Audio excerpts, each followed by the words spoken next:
दोस्तों, आज हम बात करेंगे एक ऐसी चीज के बारे में जो देखने में तो बड़ी टेक्निकल लगती है, लेकिन असल में उतनी भी मुश्किल नहीं है। ये है GD&T, यानी जियोमेट्रिक डायमेंशनिंग एंड टॉलरेंसिंग। ये एक ऐसा सिस्टम है जो इंजीनियरिंग ड्राइंग्स में इस्तेमाल होता है। सोचो, आप एक नया फोन बनवा रहे हो।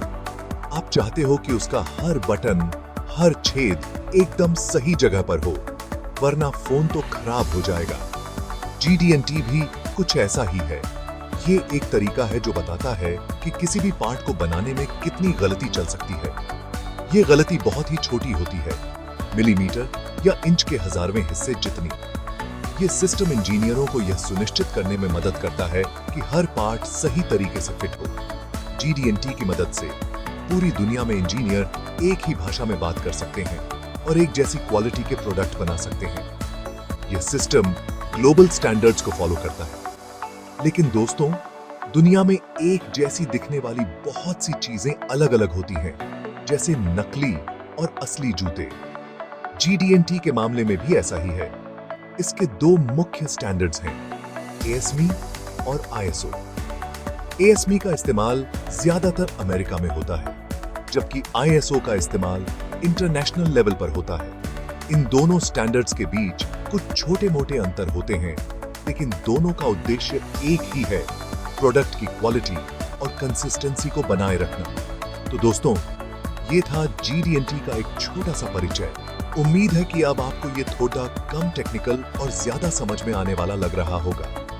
आगे के वीडियोस में हम इसके अलग अलग पहलुओं पर और गहराई से चर्चा करेंगे। तब तक के लिए धन्यवाद और खुश रहिए।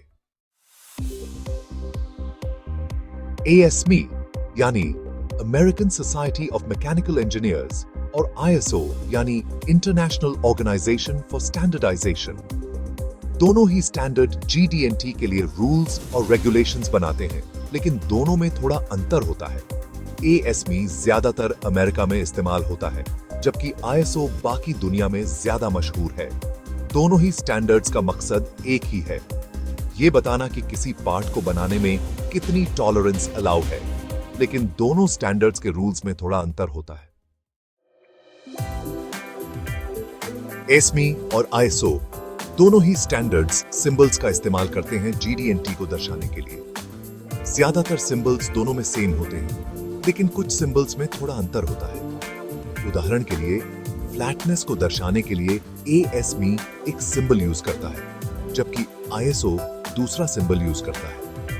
इसी तरह दोनों स्टैंडर्ड्स मॉडिफायर्स का इस्तेमाल भी अलग अलग तरीके से करते हैं। ये अंतर छोटे लग सकते हैं, लेकिन ये डिजाइन और मैन्युफैक्चरिंग में बड़ा फर्क ला सकते हैं। डेटम सिस्टम भी GD&T का एक अहम हिस्सा है, जो किसी भी इंजीनियरिंग डिजाइन में प्रिसिजन और एक्यूरेसी को सुनिश्चित करने के लिए महत्वपूर्ण है। डेटम सिस्टम 3 इमेजिनरी प्लेन्स होते हैं, जिनका इस्तेमाल किसी पार्ट को मेजर करने के लिए रेफरेंस के तौर पर किया जाता है। ये प्लेन्स पार्ट के ओरिएंटेशन और लोकेशन को डिफाइन करने में मदद करते हैं। ASME और ISO दोनों ही स्टैंडर्ड्स डेटम सिस्टम का इस्तेमाल करते हैं, लेकिन दोनों में थोड़ा अंतर होता है। ये अंतर इंजीनियर्स के लिए महत्वपूर्ण हो सकता है जब वे इंटरनेशनल प्रोजेक्ट्स पर काम कर रहे हों। उदाहरण के लिए, ASME डेटम सिस्टम को डिफाइन करने के लिए लेटर्स का यूज करता है, जबकि ISO नंबर्स का यूज करता है। यह अंतर डिजाइन इंटरप्रिटेशन में महत्वपूर्ण भूमिका निभा सकता है। ये अंतर डेटम सिस्टम को इंटरप्रेट करने में कंफ्यूजन पैदा कर सकता है, खासकर जब अलग अलग स्टैंडर्ड्स पर काम करने वाले इंजीनियर्स एक साथ काम कर रहे हों।